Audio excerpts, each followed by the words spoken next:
हमारी टीम चली है आगे आगे। विजिटर बोल रही है फोन ध्यान से पकड़। थैंक यू सबको मेरे चैनल सब्सक्राइब करने के लिए and welcome back to my channel. Hope आप सभी ठीक होंगे। तो आज है हमारा दूसरा दिन और अभी सो के उठे हैं उतारिए। तो हम लोग पहुंचे हैं आज कुरुक्षेत्र में और यहाँ पे ये वाला होटल मिस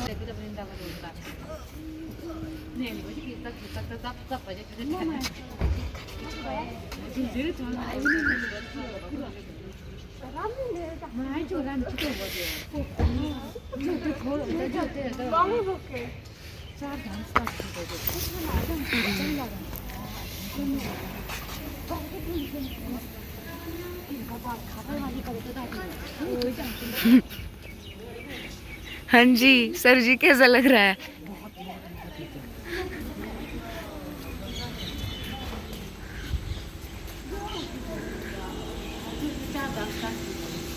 तो यहाँ से 4 धाम स्टार्ट होता है। जब तक यहाँ पे स्टे नहीं करेंगे तो जर्नी यहाँ से स्टार्ट होता है। तो हम लोग यहाँ पे रुक रहे हैं आज के दिन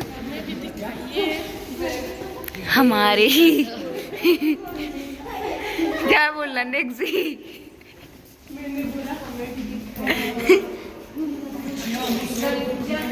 एक दिन राधिका के पापा बोलता है मेरे को जानते हैं।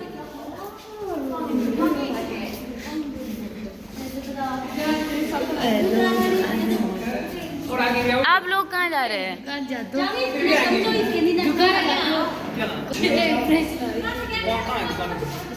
कौन से 3 रूम है?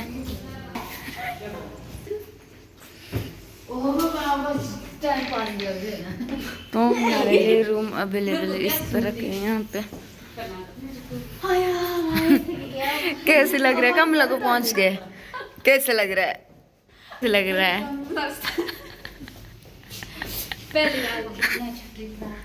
बोलो आप लोग बोलो कुछ। Good morning guys. तो अभी हम उठ के आए तो अभी और तो सोना हमने और क्या तो इसीलिए थोड़ी देर लगी। उनको पूछते होंगी कहाँ से आए ये लोग।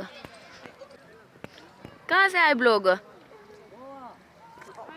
कहाँ से आए हैं? जम्मू कश्मीर से ट्रिप में है? स्कूल की तरफ से आए? तो ये लोग आए जम्मू कश्मीर से। हेलो करो। ब्लॉग ब्लॉग बन रहा है। क्या चैनल होगा? Malana girl blogs. Malana girl blog. हाँ गर्ल्स आया। हाँ आ गया ये वाला 3.2 हाँ थैंक यू। ठीक है थैंक यू सबको मेरे चैनल सब्सक्राइब करने के लिए। हीरो साहब यहाँ पे वीडियो बना। चलो तो यहाँ पे सेल्फी ले रहे हैं। हमारी बारी फोटो लेने के। अब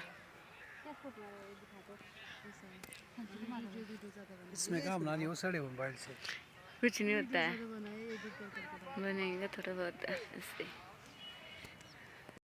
लिए हमारे पास ही आ चुके हैं सारे लोग। प्ले ग्राउंड में खेल रहे हैं लोग सारे। जितने भी ट्रिप में आते हैं तो इस ग्राउंड में कोई ना कोई ट्रिप में शायद से परे भी आए हैं। इस साइड को भी है यहाँ पे भी है। काफी जगह से आए शायद से ट्रिप में। तो मेरी सिस्टर बोल रही है फोन ध्यान से पकड़। बोलो फोन भी ले जाते चोर के। ये हमारी टीम चली है आगे आगे।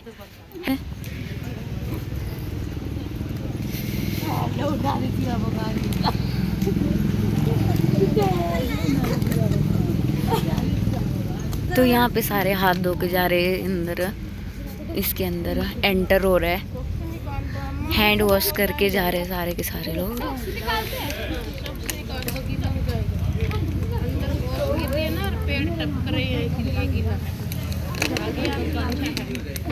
तो जो कुरुक्षेत्र का तीर्थ स्थल है वो यहाँ पे है। तीर्थ है ना यहाँ पे। तो यहाँ हाथ धोने के लिए दे रहे हैं सबको। बोतल में छेद डाल के सिस्टम बनाए देंगे तब जब जाकर सारा। तो मेरे को पढ़ो सारे सबको ज्ञान आएगा।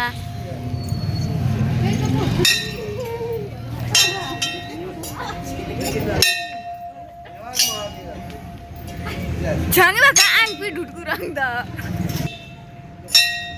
पे सुना रहे हैं अभी हम लोगों को कथा, तो हम लोग कथा सुनने के लिए यहाँ पे सारे आ चुके हैं। हम आप सभी लोगों को और कुरुक्षेत्र में स्वागत है आपका। आप लोग पहाड़ों से आए हो और मैं यही कहूँ कुरुक्षेत्र का। ठीक है, अभी हम लोग कुरुक्षेत्र में जब आते हैं ना, तो हम कुरुक्षेत्र में सुनते हैं कि यहाँ महाभारत का युद्ध हुआ था। आप सभी लोगों को पता ही होगा कि महाभारत युद्ध कुरुक्षेत्र की भूमि पर हुआ। अब महाभारत से जुड़े हुए ऐसे कौन कौन से स्थान हैं कुरुक्षेत्र में, ऐसी कौन कौन से मंदिर हैं या जगह है जहाँ पर जाना चाहिए, तो आज हम वहाँ घूमेंगे। तो सबसे पहले जहाँ पर आप बैठे हो वहाँ पर महाभारत में भगवत गीता का उपदेश दिया था भगवान श्री कृष्ण ने अर्जुन को। मैं ज़्यादा नहीं बोलूँगा क्योंकि फिर ना वो पूरी एक लंबी कहानी आ जाती है, लेकिन मैं मेन पॉइंट बताऊँगा। जैसे सबसे पहले तो मैं ये बताता हूँ कि महाभारत का जो युद्ध था वो 18 दिन तक चला था। अब जो युद्ध भूमि थी, बहुत सारे लोग मानते हैं कि जिस जगह पर हम लोग बैठे हैं वो युद्ध भूमि है जहाँ पर युद्ध हुआ, लेकिन ऐसा नहीं है। जो युद्ध भूमि थी वो 156 किलोमीटर की थी, 156 किलोमीटर का उसका पूरा एरिया था। तो ये जो भूमि पर जहाँ हम बैठे, ये उस 156 किलोमीटर की युद्ध भूमि का सेंटर पॉइंट है। जब भगवान श्री कृष्ण से अर्जुन ने कहा कि वासुदेव मेरे रथ को इस युद्ध भूमि के मध्य में ले चलो, सेंटर में ले चलो, तब भगवान श्री कृष्ण जब लेकर गए, अर्जुन ने देखा कि यहाँ खड़े होकर इस जगह पर, ज्योतिसर नाम है इस जगह का, यहाँ पर खड़े होकर अर्जुन ने चारों तरफ देखा कि अक्षौहिणी सेनाएं खड़ी थी। नारायणी सेना थी, उसमें भगवान श्री कृष्ण की 11 अक्षौहिणी सेनाएं कौरवों के पास थी और 7 पांडवों के पास थी। उन्होंने देखा कि इतनी बड़ी सेना है और जो सामने शत्रु बनकर खड़े हैं वो तो सभी अपने हैं। तो अर्जुन युद्ध के लिए मना कर दिया अर्जुन ने कि मैं युद्ध नहीं करूंगा। तो भगवान ने धीरे धीरे अर्जुन को जैसे सिखाया, गीता का उपदेश दिया, अर्जुन को विश्व रूप दर्शन दिए। यानी कि विश्व रूप कैसे कह सकते हैं हम कि भगवान श्री कृष्ण ने वो रूप दिखाया जो किसी ने नहीं देखा आज तक, केवल अर्जुन ने देखा। और जो धृतराष्ट्र थे, जो कौरवों के पिता, उनके जो सेवक थे संजय, उन्होंने देखा, क्योंकि उन दोनों को दिव्य दृष्टि दी गई थी देखने के लिए। जो संजय थे उनको दी थी वेद व्यास जी ने, जो महाभारत के रचयिता हैं, और जो अर्जुन थे उनको दी थी भगवान श्री कृष्ण ने। तो उस दिव्य दृष्टि से उन्होंने देखा भगवान का विश्व रूप। और विश्व रूप यानी कि जिसमें हिंदू धर्म के हमारे सभी देवी देवता आ गए, यानी कि विश्व रूप दिखाया। और गीता का उपदेश देते देते जब अर्जुन तैयार हुए युद्ध के लिए, तो अर्जुन ने कहा हाँ अब मैं तैयार हूँ युद्ध के लिए। तो जहाँ पर उपदेश हुआ, जहाँ पर विश्व रूप दर्शन दिए, वो ये जगह है, ज्योतिसर बोलते हैं इसको हम। एक आप लोगों को ये वृक्ष दिख रहा होगा मेरे पीछे, ये वृक्ष, इसको हम कहते हैं अक्षयवट वृक्ष। ऐसे 5 वृक्ष हैं यहाँ पर। पहला तो यही है, एक ये, दूसरा एक इसके, और 2 वो 6 बने हैं। 5 वृक्ष हो गए ना। देखो जब महाभारत का युद्ध शुरू हो रहा था, मतलब शुरू होने से पहले जब युद्ध भूमि तैयार की जा रही थी, तो बहुत सारे जंगल काटे गए, जो बहुत सारे पेड़ पौधे काटे गए। पर आप ये कह सकते हो किस्मती से या बदकिस्मती से कुछ वृक्ष बच गए थे। उनमें से एक वृक्ष ये भी था जिसको अक्षयवट वृक्ष इंग्लिश में हम बोलते हैं, इमोर्टल बनियन ट्री, बरगद का पेड़। तो इसकी ऐसी मान्यता है कि भगवान श्री कृष्ण ने गीता का उपदेश इस वृक्ष के नीचे खड़े होकर दिया था अर्जुन को। अर्जुन ने इस वृक्ष के नीचे अपने शस्त्र छोड़ दिए थे कि मैं युद्ध नहीं करूंगा, तब इस वृक्ष के नीचे खड़े रहकर भगवान ने उपदेश दिया और इस वृक्ष के ठीक बगल में अपना विश्व रूप दर्शन दिया था भगवान श्री कृष्ण ने, और इसी के पास उसका रथ खड़ा था। अब हमें ये चीज़ कैसे पता लगी? क्योंकि ऐसी इसका जो वर्णन है वो गीता में दिया गया है कि वृक्ष थे, तो इसीलिए हम इसको भागवत गीता का एक साक्षी मानते हैं, यानी कि सबूत मानते हैं कि हाँ कि भागवत गीता हुई, महाभारत युद्ध हुआ और ये वृक्ष उसका प्रमाण है, तो हम मानते हैं।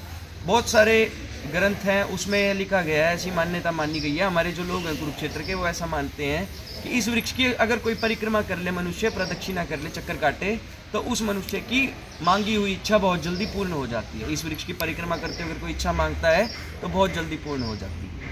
अब इस वृक्ष का ठीक पीछे जब हम इसका चक्कर काटेंगे ना, हमें देखने को मिलेगा एक रथ बना है भगवान श्री कृष्ण का।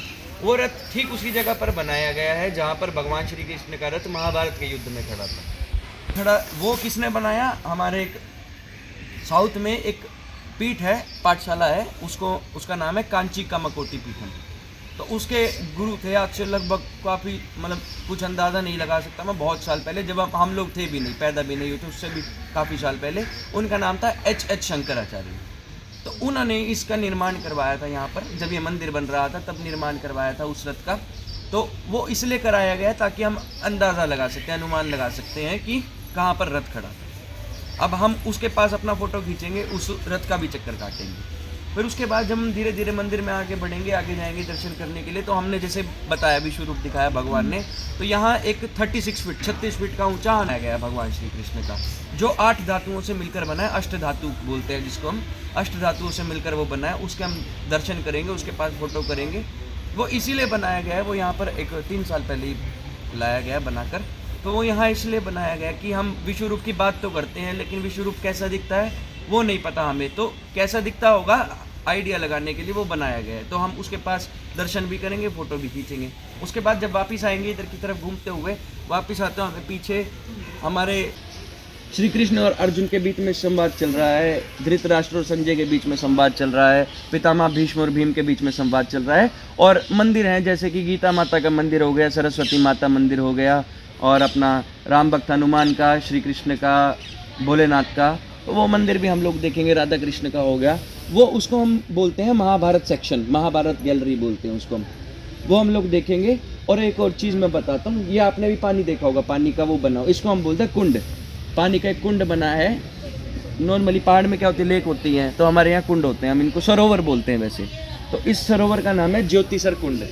तो इसमें क्या रहता है, इसमें ऐसी मान्यता है कि अगर कोई मनुष्य इसमें स्नान कर ले तो उसको अपने सभी पापों से मुक्ति मिल जाती है। ठंड का मौसम में स्नान तो नहीं करेंगे, लेकिन क्या करेंगे ना, पानी लेके छींटा लेंगे पानी से। और जब हम इस वृक्ष की परिक्रमा करेंगे, मैं आपको एक मंत्र दूंगा बोलने के लिए। वृक्ष की परिक्रमा करते हो उस मंत्र का उच्चारण करना, ओम नमो भगवते वासुदेवाय।